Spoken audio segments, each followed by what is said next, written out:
Hello, and welcome to Solarpunk and Other Worlds.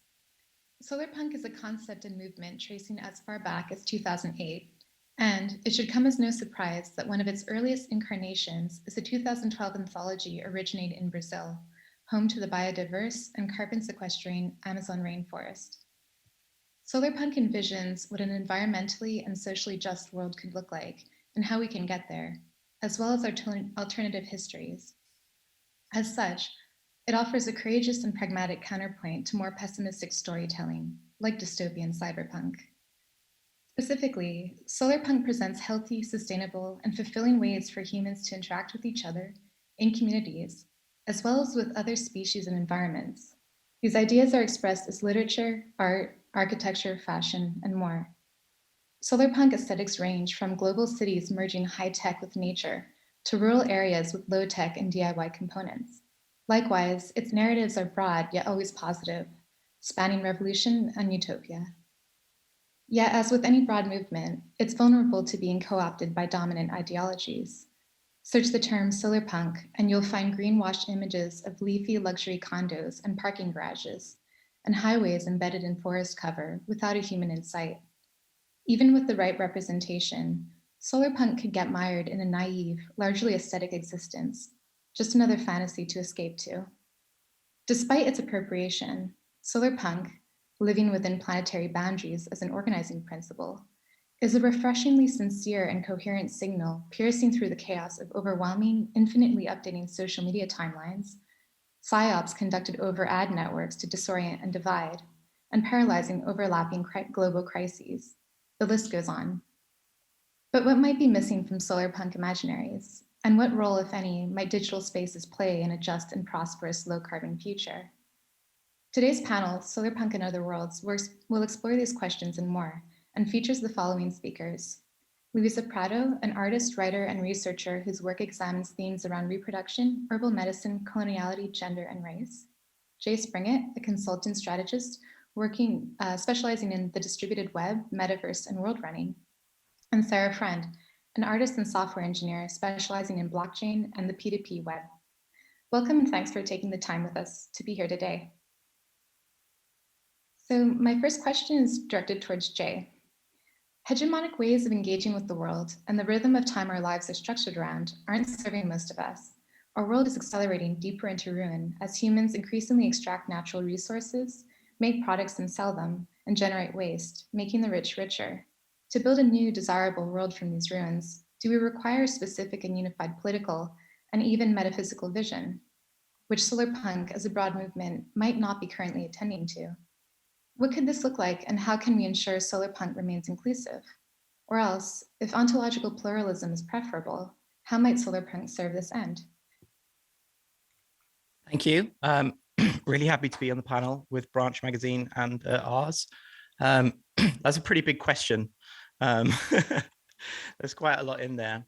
And maybe I was thinking maybe I could step back through it. And first of all, think about solarpunk as, solarpunk is a movement in art, fashion, activism, etc., that basically seeks to answer its own question, which is, what does a sustainable civilization look like and how do we get there? And it's also important to remember that solarpunk is one of the first literary or the first genres that was hopeful, that in a non-utopian sense, and that when solarpunk began in, say, 2011, 2012, there was no hopeful sci-fi being written at all. So in some sense, where we are now, to be able to even talk about solarpunk as kind of hopeful futures and brighter futures, solarpunk has already, in some sense, succeeded in its initial, proposition that we need more hopeful futures for people to think about. And as such, the way that solarpunk has always constructed, there's a really good essay by Rhys Williams, Dr. Rhys Williams, about this, is that solarpunk has never had a textual core. It's always had a megatext, in that solarpunk was a hashtag or a genre created by people essentially on Tumblr, or developed by people on Tumblr. And solarpunk is a narrative container for people to place their own ideas of the future into, and then test them to destruction in fiction, essentially, or through dream or through song. And that, in that sense, a kind of singular political or unified, politics of solarpunk, I think, is not necessarily something that solarpunk should strive for, or is even appropriate for everybody, like a one-size-fits-all politics. The politics, of course, of solarpunk do tend towards the left, both anarchist and politics of Murray Bookchin and social ecology and so on and so forth are very popular, as are the writings of radicals. And I guess that's my kind of, when I was thinking about the politics of solarpunk, and it's that it's not a one size fits all. It is essentially an artistic and aesthetic movement that is, thinking about the future in certain ways. And then the other part of the question, with regards to the kind of inclusivity, I can't say it this morning. Bear with me. And that is that solarpunk, one of solarpunk's main tenets is that of polyphony, and that essentially a texture of many voices. Sometimes they're dissonant and sometimes they're in chorus with each other. And the question is around, well, first of all, given that one cannot speak for other solarpunks, I can only speak here on this panel as one. Having been like the admin of solarpunks.net since 2014, or one of the admins, there's many. And like, in my opinion, around kind of the inclusivity topic, is that solarpunk as a wider kind of literary or creative movement, most of the independent publishers, for example, are committed to publishing work in translation, which is not something that happens in the sci-fi world. Or in the kind of science fiction is in some sense, or commercial science fiction is dominated by the English language. So, commitment to publishing in translation is very strong signal, at least, that voices from other places and from other perspectives should be and can be heard. And then the other part of it is that, I mean, solarpunk has always been whoever shows up to the party in some sense. What is and isn't solarpunk depends on how much kind of gravity or reblogs it gets on the solarpunk hashtag. Like, that's kind of how it works. It's a bottom up decision making. But yeah, I think I'll leave it there. Great, thanks, Jay. Any responses maybe from Sarah or Luiza on this topic? Nope. That's fine. But I really liked what you said about testing stories for destruction, and there being kind of like this online process of evolution, of the stories or of the solarpunk messaging, like as this kind of organic process. That's really interesting. It's one of the reasons why I'm not particularly bothered, or not bothered, it does bother me, but I'm not necessarily worried about co-option or greenwashing, like you mentioned in the introduction, because solarpunk is in some sense countercultural. Is why it has the punk in its term, in its name, in that the hegemonic cultural forces that we have to exist inside are not exactly optimistic, and being optimistic is in some sense countercultural. However, the aesthetics of solarpunk have been evolving and changing since the very beginning. At some points it was kind of I'd say the age of sail plus more bicycles and solar panels, and then it kind of went through into Art Nouveau, and now people are a lot of the imagery that I'm seeing in solarpunk communities is real things that are happening in the world, from community gardens and food forests, and actual real things happening, rather than the greenwashed renders that you were talking about. But one of the things about any aesthetic movement is that the aesthetics of it arise from praxis.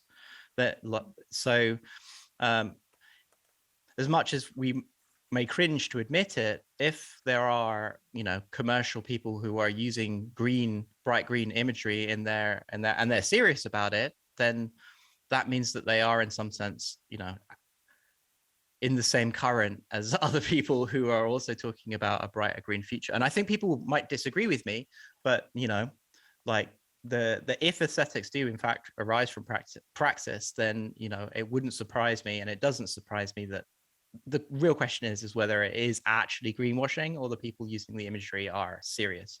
You know.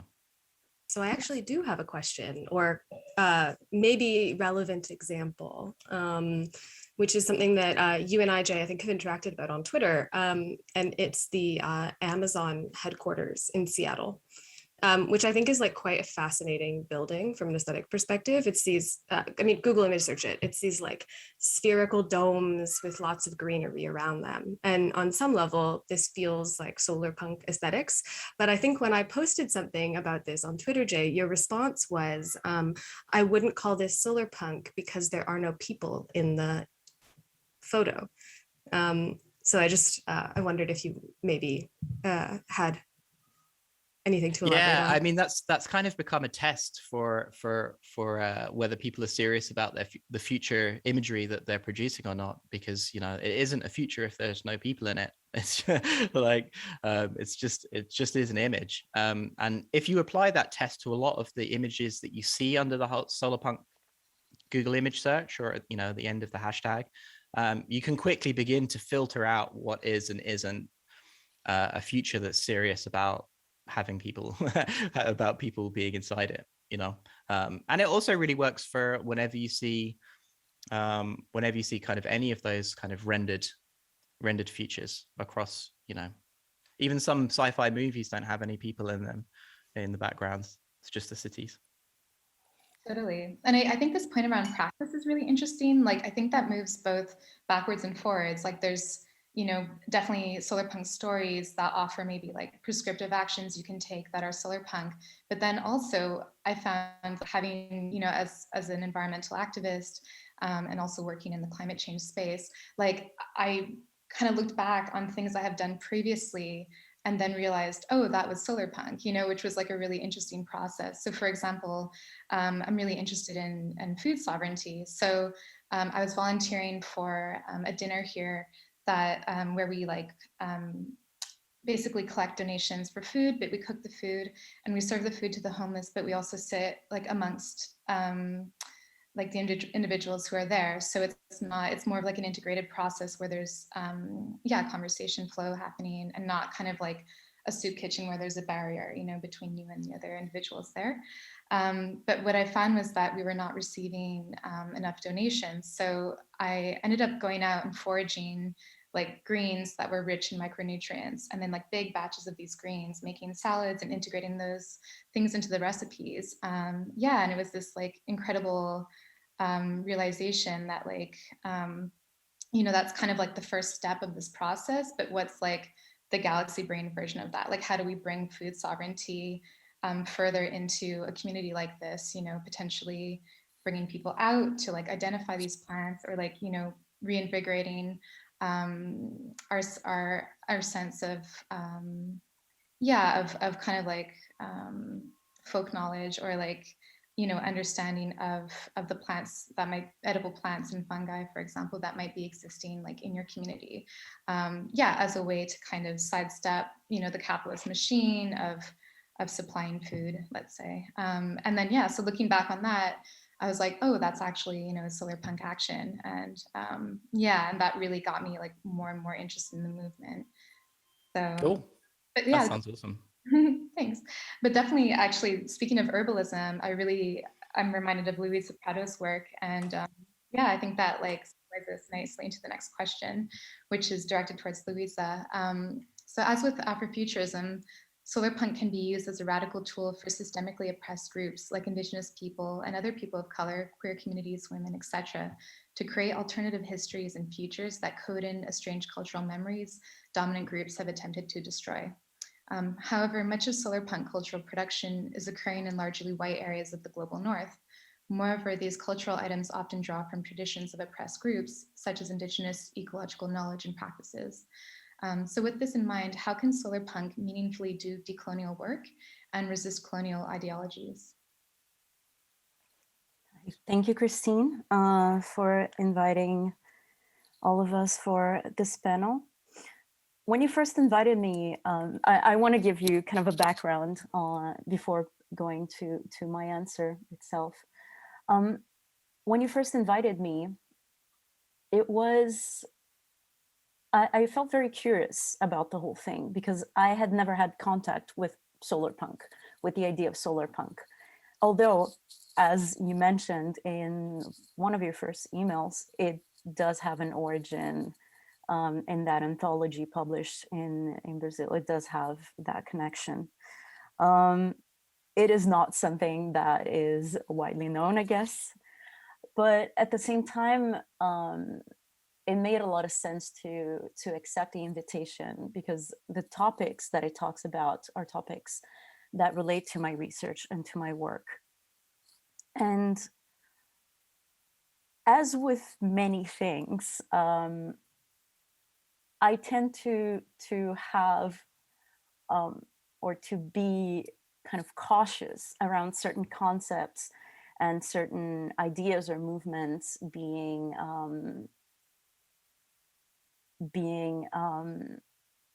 promoted as something that can liberate people in the global south coming from the north, right? It's something I've seen over and over again. And yet, you know, when I look at solarpunk, I do see connections with particular things that are already happening, movements that are already happening right now in the global south. I mean, what is more solarpunk than the Zapatista movement in Mexico?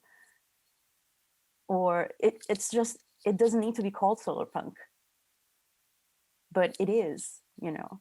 And I think a movement that that seeks for liberation, when we are talking about liberation, be it in terms of climate justice, be it in terms of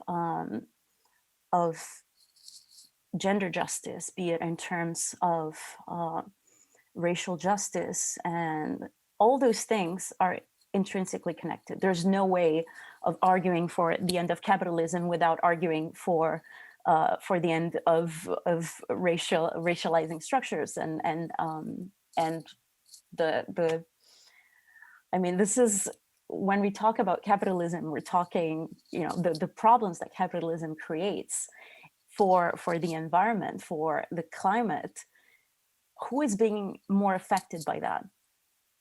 I'm speaking right now from Berlin, but I come from Rio. In my lifetime in the city of Rio, when I was a kid, I remember when it got to 40 degrees, it was on the news. It was like, oh, tomorrow's going to be really hot. It's going to be 40 degrees. Now it's all the time. It's a normal temperature. And this only during my lifetime, my own lifetime. And the impacts of the climate crisis will be felt and are being felt already with much more intensity in these places. And yet, one thing that's always kind of that I always found very interesting is that when we're talking about futures, and I've been researching, now I kind of let it go because I don't think it's interesting at all. But for a few years, I was involved sort of with speculative design and critical design. And in the beginning, what attracted me as a young student to that was the ability to imagine futures otherwise. But then I started seeing that those futures that were being imagined, first of all, it was always a future for a we. Who is this we? Who are we talking about? Sustainable futures for us. Who is us? It was always coming from the global north. And the dystopias, and this I think is an interesting link to what Jay was saying. it was always very much focused on these dystopian views, right? Imagining these dystopian futures, which coincidentally, the dystopian futures that were being imagined by white people in the North were always what was already happening in the global South and has been happening for 500 years with the start of the colonial enterprise, the colonizing process. And with that, enslavement and all the things that came with that, the creation of enough wealth to jumpstart the Industrial Revolution and so on and so forth. All those processes are connected, right? So the dystopia that these people were imagining were just the dystopias that were happening, were being lived by people in the South for so long. And so it's interesting to me to see Solarpunk and to start reading and getting to know this movement a little bit more over the past days, and thinking about that. First of all, it seems the response to imagine utopias instead of dystopias, and in this transition of the decade between the end of the first decade of the 21st century towards the second decade, which is a historical moment, right? When we're talking about the collapse of the economy, we're talking about in the North, which had also, again, serious repercussions in the global South. So we're talking about the economic crisis. We're talking about the Mayan end of the world that was being talked about in 2012. And in this, also that I was correlating that to the end of more or less a first decade of this speculative and critical design movement that was imagining all these dystopias. So it's interesting to see a movement that is kind of going towards another end and imagining something else. At the same time, as I said, I tend to be very wary of these attempts that I see as attempts to position certain things that are already happening in the world, movements that are already going on, as something within this this framework that comes from the North. So in response to all of this, to questions around Solarpunk, I want to actually ask questions that are coming from this little book here that is a wonderful, wonderful reference. This is in Portuguese. It's by indigenous thinker Ailton Krenak. It's called Ideas to Postpone the End of the World. It's available in English now. This is the first edition in Portuguese. One thing that he says is that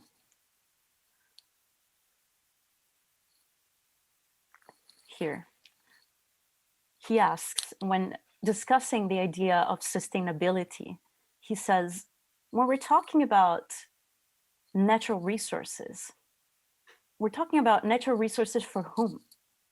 Sustainable development for what? What do we need to sustain? And I think these are questions that are fundamental to, I guess, any conversation around the climate crisis and around climate justice. And I wanted to bring these questions that Ailton Krenak asks to the panel. He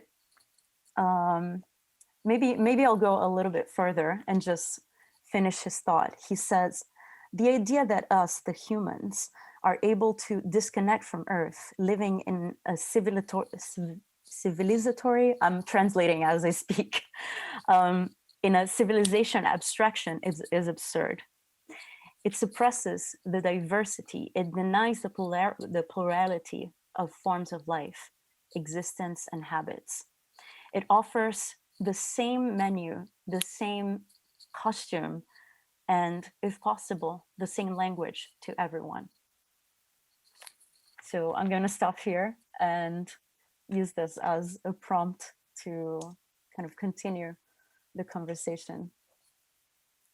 Thank you, Luiza. That was really excellent and definitely going to pick up that book. I'd also recommend Braiding Sweetgrass by Robin Walkemer, another really great Indigenous voice in the ecological space. Yeah, definitely so many thoughts came up during you speaking just now. One was really interesting comment around like how extractivism and colonialism kind of act as like a boomerang, where now the harm is finally coming back to the global north in the form of climate change. And really this, yeah, it reveals like just the individualistic thinking and this border mentality that is embedded in those kind of ideologies and ways of being, when actually, of course, the world is a lot more relational and porous. Yeah, so thank you for those thoughts. Yeah, I want to second that. I really appreciate the problematizing of the idea of utopia.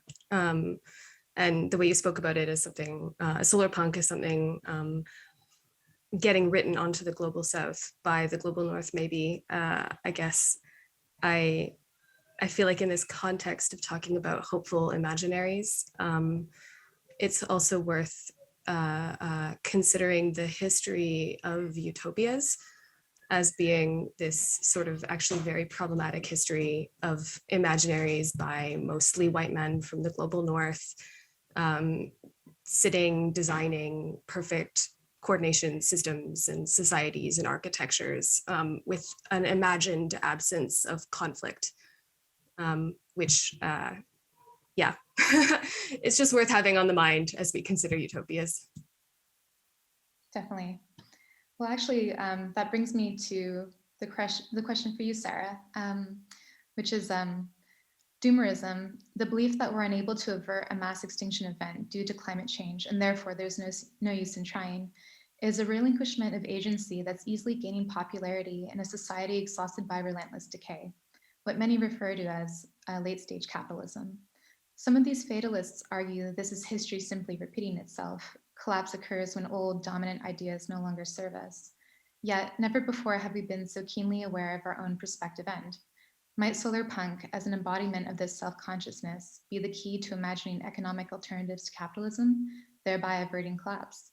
What do these alternatives look like, and how might an energized collective political subject secure them? Thanks, Christine, and thanks for that question. This is something Christine and I have spoken about in the past, and I guess I will talk about it in the context of my work, which is to say that I think I personally sort of started off making artworks that operate from a position of satire or critique primarily. And I see all my artworks as world building in a way. They sort of construct a world that is entered in the form of a game or a system of rules or an interface. And something happened to me in 2018, and I made a work that was sort of a pivotal turning point, which was called Remembering at Work. And this work is a crowdsourced archive of images of and notes written to species that are threatened with extinction or already extinct. And this was sort of a pivotal moment in my own grief cycle around climate change. I think this was the peak of processing that grief.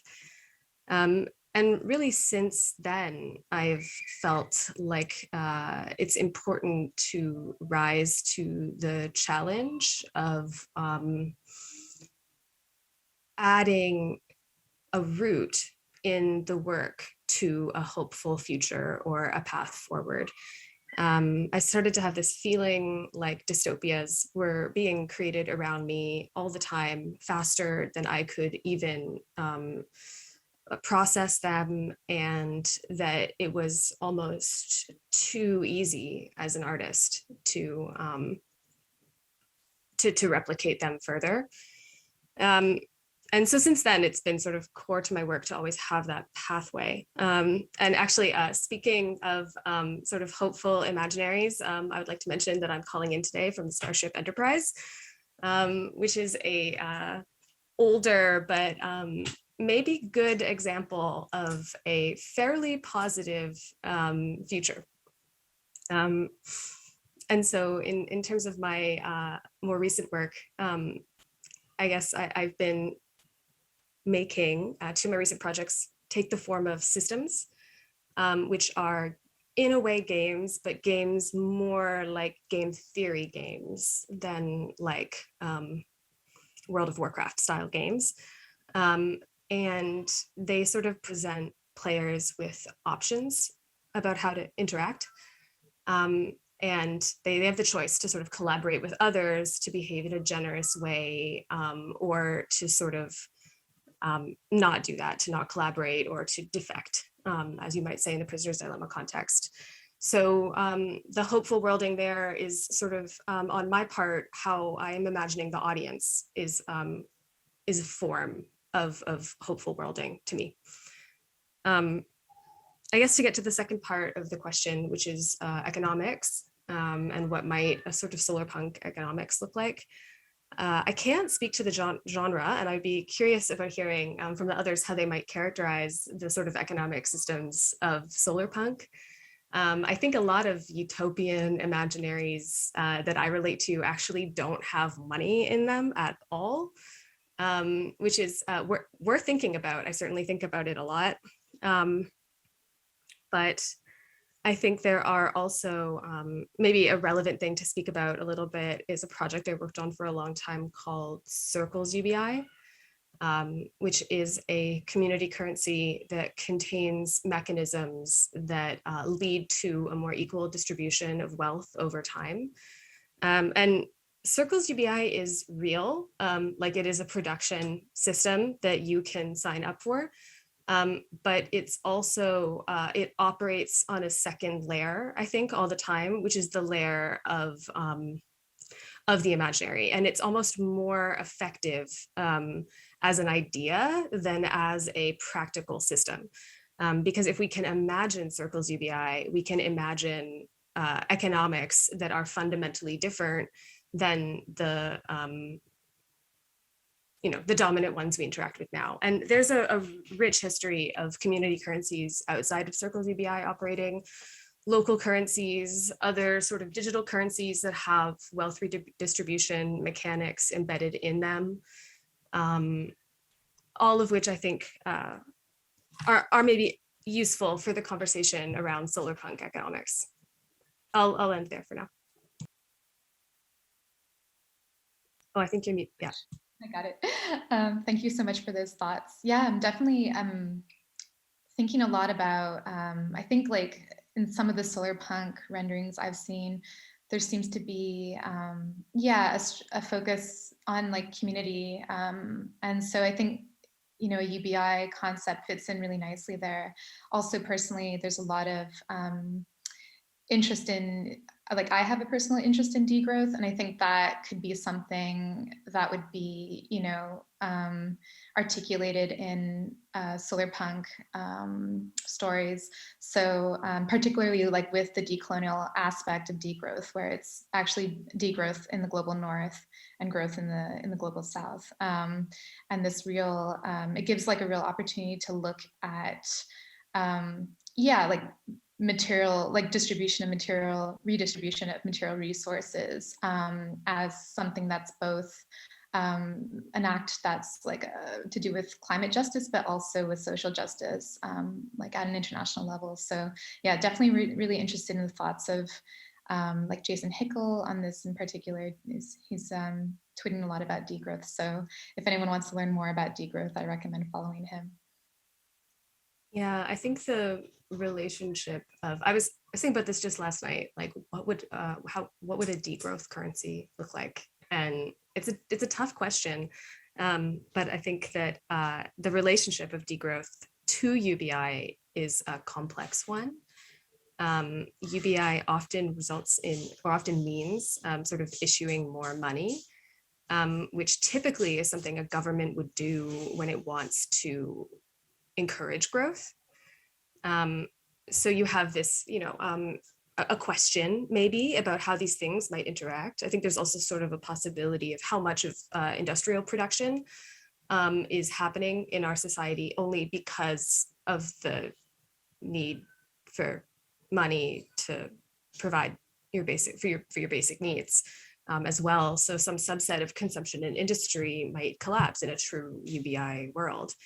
But it's a good question and not an obvious one, I think. Yeah, totally. Yeah, it's really interesting as well. There are economists now saying that, like kind of integrating their work actually like with the learnings from the IPCC reports, for example, and other climate reports. And they actually argue that now there's going to be like a forced degrowth because of the effects of climate change. So it's really like knowing that it does give us an opportunity now to maybe control how degrowth is expressing itself, you know, in the world going forward. So yeah, I think that moves us forward into the next question, which was actually like what might be missing from solarpunk imaginaries, and what role, if any, might digital spaces play in a just and prosperous low carbon future? So I personally find because solarpunk veers away so sharply from cyberpunk, it can often not have a lot of like it doesn't interface that much with digital spaces. Like in the stories I've read, it's usually like really rooted in communities, you know, yeah, DIY grassroots, people doing revolution in urban spaces and this sort of thing, and definitely leveraging technology for that. But I guess maybe this question goes more into like this idea of a metaverse, like can meaningful environmental work be done in those spaces, and if so, how?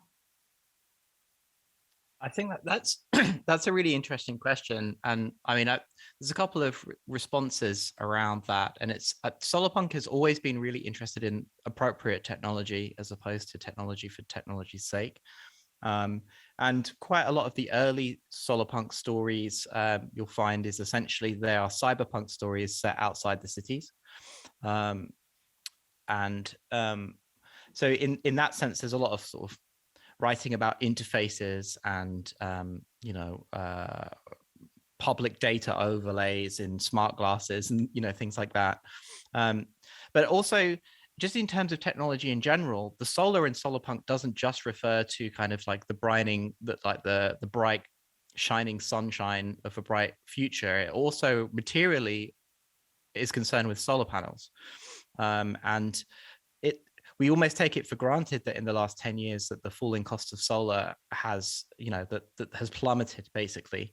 And even in the early notes towards a manifesto by Adam Flynn, he talks about how infrastructure is a form of resistance, and quotes the Jacksonville mayor, Chokwe Lumumba, from Jacksonville in America, where he talks about how dealing in infrastructure is an exercise in self-autonomy for communities. And one of the things that I think arises in some of the Solarpunk writing is actually a question of who owns what technology and who gets to use it, because we are at the point at the moment where, you know, the wholesale change in essentially a global change in the way in which we produce energy and consume energy, from, you know, national grids to decentralized infrastructure via solar panels and wind and so on, so batteries and so on and so forth, potentially has the ability to affect the way in which capitalism and capital works materially. However, you know, where there's a capitalist will, there is a capitalist way. And the question is whether do we want to own the technology that we are using? For example, if everybody ends up with a solar panel on their roof under the iPhone model, then it means that you don't own the solar panel at all, even though it's on your roof, and Elon Musk and SolarCity can turn you off at any point. So that's like one of the core. I mean, this is moving away from the metaverse question somewhat, but like in terms of actually like talking about a critique of technology, that kind of decentralization of the physical material, and this also comes back to degrowth in some sense, that it's like degrowth is very much about like the material within the world as opposed to kind of abstract financialization. But yeah, I mean, I just wanted to bring that up in terms of of Solarpunk's kind of critique of systems and networks, and it definitely kind of believes that communities can have more resilience through distributed technology, but it doesn't necessarily, like, the question is imagining how we get there and making sure that we don't end up not owning the means of not dying in some sense. The same also goes for all of the new developments in water filters, are, you know, the essentially GMO membrane water filters that can do millions of liters per cartridge. Are they going to have DRM like a printer cartridge, or are they going to be you know, individual things? And I like Solarpunk imaginaries provide a space in which we can talk about these things and what are the dangers of a DRM'd water filter, for example, you know, because I mean, that does actually sound like a dystopia, even if the possibility for clean water for 9 billion people is there, if that makes any sense. But yeah. Yeah, so maybe to respond and offer a couple examples of interesting projects that people might or might not know. It seems like the question of appropriate technology might have less to do with the actual function of that technology than the politics around its ownership and access to it and how it's made and distributed, which are in a way not actually technical questions. And an example of that is Secure Scuttlebutt, I think, which is a peer-to-peer social network that some might know, some might not. And it functions a lot like a social network. It will be very familiar as an interface to most people who sign up for it. You have sort of friends, you have direct messages, you have wall posts, you know, also these familiar features. But the thing that is fundamentally different about it when you're contrasting it with Facebook is that it is open source and peer-to-peer. It's owned by no one and it runs over a local network even. So there is sort of no place where the data that is known about you, for example, can be stored and processed by a company without your knowledge. And then maybe another project, really a great Solarpunk project, I think it's fair to say Solarpunk, is Low Tech Magazine, which is a website which is powered by solar panels. And when it is cloudy and the batteries have drained, the website is not available, which, you know, says something about our assumptions about, you know, who is running infrastructure and how it's being run. Thank you, Sarah. Yeah, always nice to hear like tangible examples of the way, yeah, Solarpunk is currently being expressed in the world. Yeah, I think this actually brings us to the Q&A section. So if there's anyone out there who has any questions for the panelists, maybe as a collective or individuals specifically, please let us know. But in the meantime, I can also move forward with, yeah, with additional questions I have for the panel. So actually, one thing that I came across this really interesting article that brought up faith, actually, and how, you know, we know faith is on the rise, and actually 84% of the global population identifies with a religious group. So Solarpunk seeks to be an inclusive movement, yet it engages very little with faith and spirituality. And some speculate this is largely due with the punk and Solarpunk, which is a rejection of dominant ideologies. Of course, we know that organized religion has historically been used as an oppressive force, particularly against women and minorities. So do you think spirituality and even organized religion can be reconciled with Solarpunk? And if so, what might the spiritual tenets of Solarpunk be?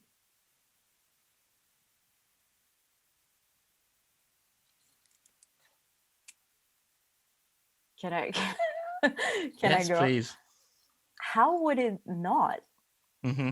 I don't understand how it would not. I mean, spirituality is part of life, and people have different relationships with it. But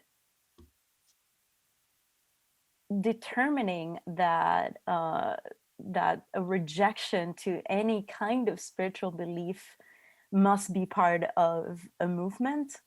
I mean, first of all, yeah, you're excluding a number of people, and also there is a difference between Christianity and the way that Christianity, again, has been used as a tool of colonization, the way that it manifests itself in different places. I mean, I was raised in Brazil. Catholicism is a big deal, and I've had, as a rebellious teen, I've had my problems with it very much. But at the same time, during the dictatorship that we had between 1964 and 1985, a movement called the Theology of Liberation, which was a movement that was happening over Latin America, within Catholic circles, specific left-wing Catholic circles, that was fundamental for so many things. A bishop organized basically a whole mechanism to steal documents from the dictatorship in Brazil and make copies, so we would have a memory of the crimes of the dictatorship. This was done by a bishop. So there are different ways of dealing with religion, and there are very much revolutionary ways of dealing with spirituality, of living spirituality. And yeah, and not all, again, not all spiritual beliefs work in quite the same way. What are we going to talk about, if spirituality must be excluded from a given movement, from a Solarpunk movement, then how are we going to talk about Afro-Brazilian religions or indigenous spiritualities? Chapiris are fundamental figures in understanding the relationships between human and non-human beings within so many indigenous Brazilian cultures. Chapiris are like spiritual, like beings from another plane that shamans can connect to. And all of that it cannot be excluded if we are to build a movement that actually means something.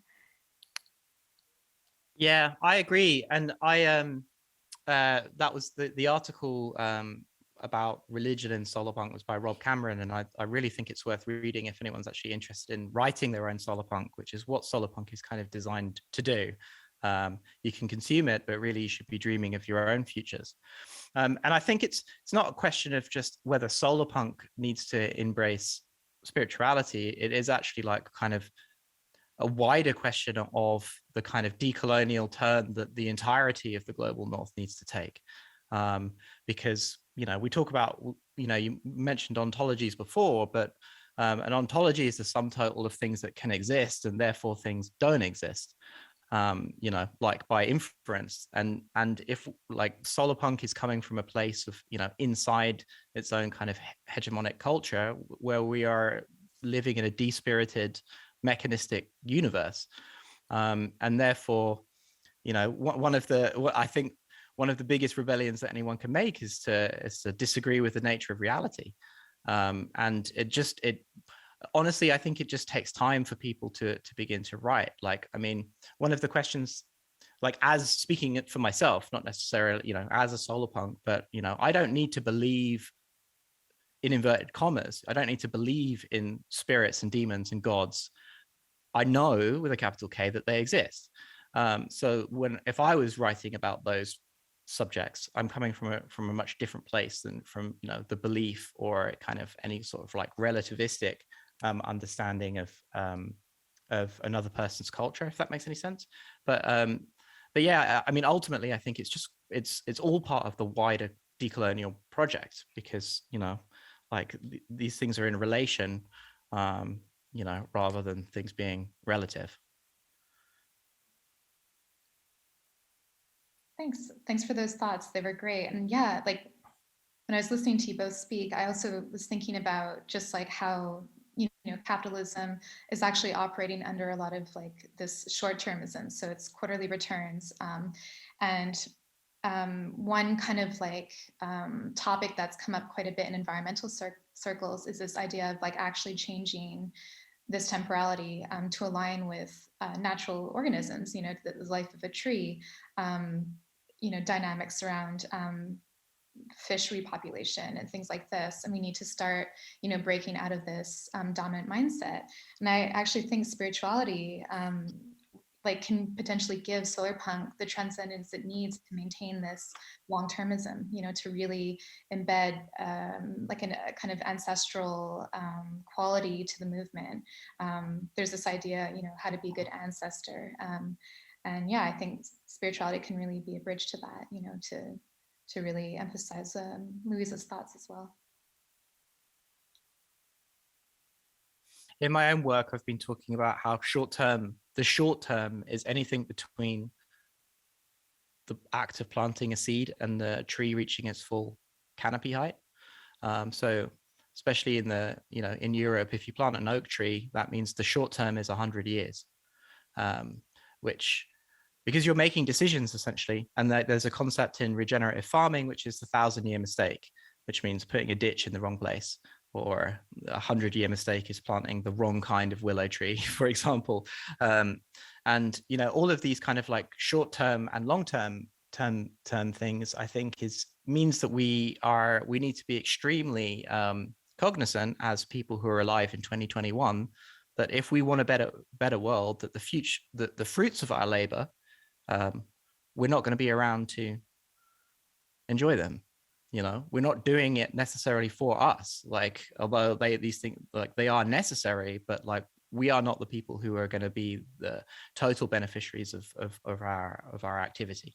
And I also think that's something that sometimes gets lost in the pessimism of the climate movement as a whole, or the wider climate movement. Yeah, I really agree with that. I think spirituality can really resist pessimism, actually, like with its kind of, this transcendent quality, So yeah, definitely. I think this is one for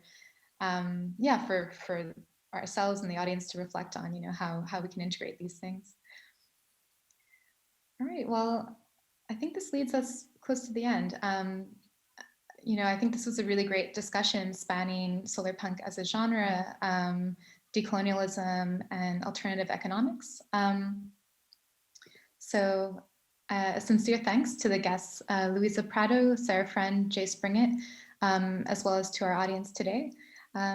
Stay tuned after this session for Sarah Friend's Becoming Illegible, which is a meditation on the legibility of the face and the subject, as well as the environment.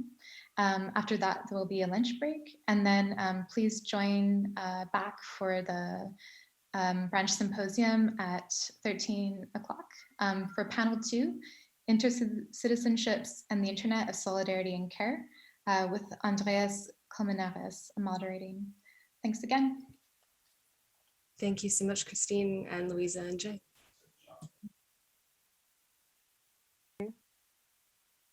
Yeah, thank you so much. Thank you.